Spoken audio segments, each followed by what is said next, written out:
नमस्कार दोस्तों, दर्शकों आप देख रहे हैं आजकल भारत। आज सीवान जिले का 50वां स्थापना दिवस और देश रत्न डॉक्टर राजेंद्र प्रसाद की 138वीं जयंती बड़े ही धूमधाम से मनाई जा रही है। और इसे लेकर के सीवान जिला प्रशासन द्वारा लगातार कई दिनों से तैयारियां चल रही थी। और आज 3 दिसंबर को स्थानीय गांधी मैदान में एक भव्य कार्यक्रम का आयोजन किया गया है। और इस सरकारी कार्यक्रम में सूबे के भूमि और राजस्व विभाग के जो कैबिनेट मंत्री हैं आलोक मेहता, वो मुख्य अतिथि हैं। और समारोह की अध्यक्षता बिहार विधानसभा के अध्यक्ष और बिहारी चौधरी द्वारा किया जा रहा है। लगातार कार्यक्रम चल रहा है और इस कार्यक्रम को लेकर के तमाम विभागों द्वारा तमाम प्रदर्शनियां और स्टॉल लगाए गए हैं। हम कैमरामैन से कहेंगे कि दिखाएं किस तरह से जिले के विभिन्न विभागों द्वारा जो उत्कृष्ट प्रदर्शन किया गया है उसे लेकर के तमाम स्टॉल लगाए गए हैं। और उस स्टॉल के माध्यम से यहाँ के स्थानीय लोगों को बिहार सरकार के कल्याणकारी योजनाओं की जानकारी दी जा रही है। हम आपको सीधे ले चलते हैं गांधी मैदान, जहाँ मुख्य कार्यक्रम आयोजित है जिले के 50वें स्थापना दिवस और राजेंद्र बाबू के 138वीं जयंती पर। कैमरा पर्सन इमरान साथ में अशोक कुमार ने आजकल भारत सीवान। और हम लोगों से प्रभारी मंत्री के रूप में जो जहाँ भी मदद की आवश्यकता होगी, मैं आपको आश्वस्त करना चाहता हूं कि आप अपनी बातों को निर्बाध रूप से मन तक पहुंचाकर और जनता की सेवा में आप अपनी बढ़ोतरी कर सकते हैं। कार्य के लिए हम संकल्पित हैं। हम डेवलपमेंट के जो यहाँ विकास के सूचक हैं, मैं उसका सुबह से ही मनाने का काम हो रहा है। चाहे राजेंद्र उद्यान में उनके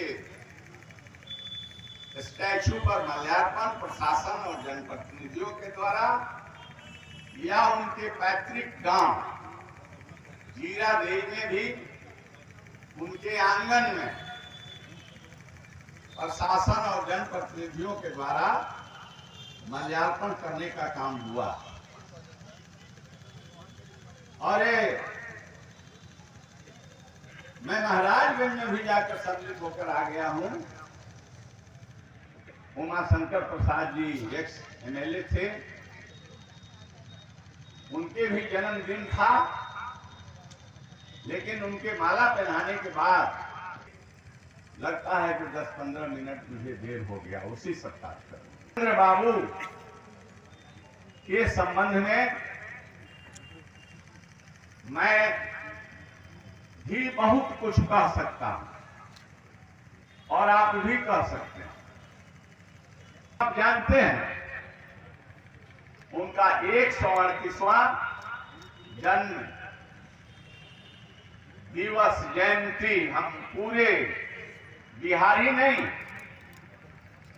उनके विचारों से ओत-प्रोत, उनके कार्यक्रमों से प्रभावित होने वाले लोग, चाहे देश में हो या विदेश में हो, हर जगह आज उनकी जयंती मनाई जाती हो। वो महान व्यक्ति थे, में जीवन बिताने वाले व्यक्ति थे, बड़े विद्वान थे। उनके स्मरण शक्ति इतना जबरदस्त थी, आप लोगों को इस बात की जानकारी है, देश नहीं दुनिया के महान विद्वान बाबा साहब भीमराव अम्बेडकर और संविधान सभा में जो कमेटी बनी थी संविधान बनाने के लिए, आजादी मिलने के बाद, तो संविधान सभा के अध्यक्ष राजेंद्र बाबू बने थे, लेकिन ड्राफ्ट जो करनी थी कमेटी, उसके अध्यक्ष की आवश्यकता है। बंधुओं, तैयारी चल रही थी प्रशासन के द्वारा। संयोग कहिए कि बीच में कांग्रेस की उस समय हुकूमत थी और मुख्यमंत्री दारोगा प्रसाद राय जी बिहार के थे। दारोगा बाबू के सामने भी ये मामला थे, मैंने भी कहा था, बहुत लोगों ने कहा था, हर दल के लोगों ने कहा था, लेकिन दारोगा बाबू इसको कहे थे कि हम इसको गंभीरता से ले रहे हैं। पूरी तैयारी हो जाने के बाद दरोगा बाबू, केंद्र ने दरोगा बाबू को मुख्यमंत्री से हटा करके यही पश्चिमी चंपारण के रहने वाले स्वर्गीय केदार पांडे जी को उन्होंने मुख्यमंत्री उनकी जगह पर बनाने का काम किया। केदार पांडे जी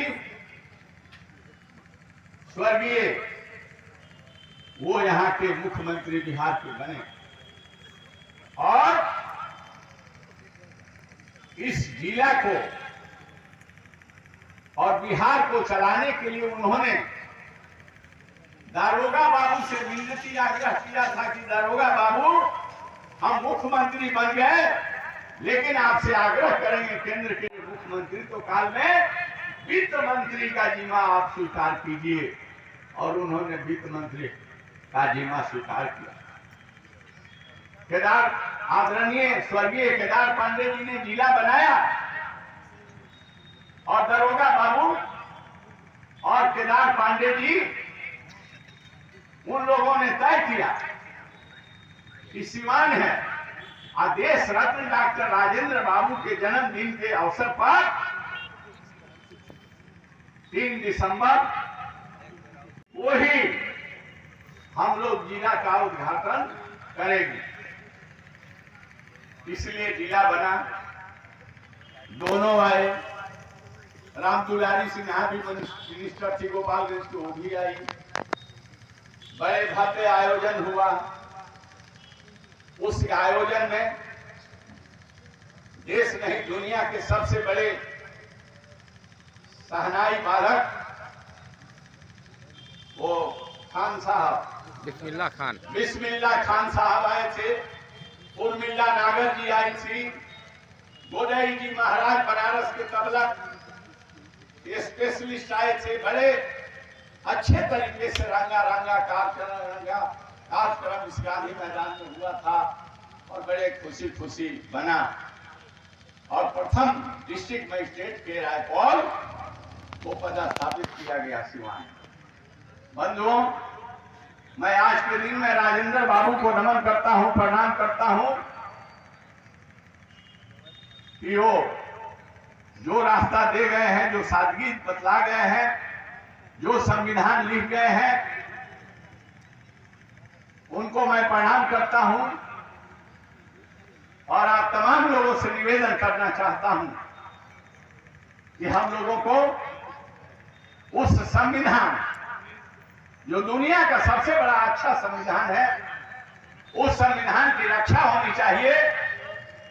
उसके एक लाइन भी दाएं से बाएं नहीं होनी चाहिए। उसकी रक्षा करना हमारा और आपका कर्तव्य है।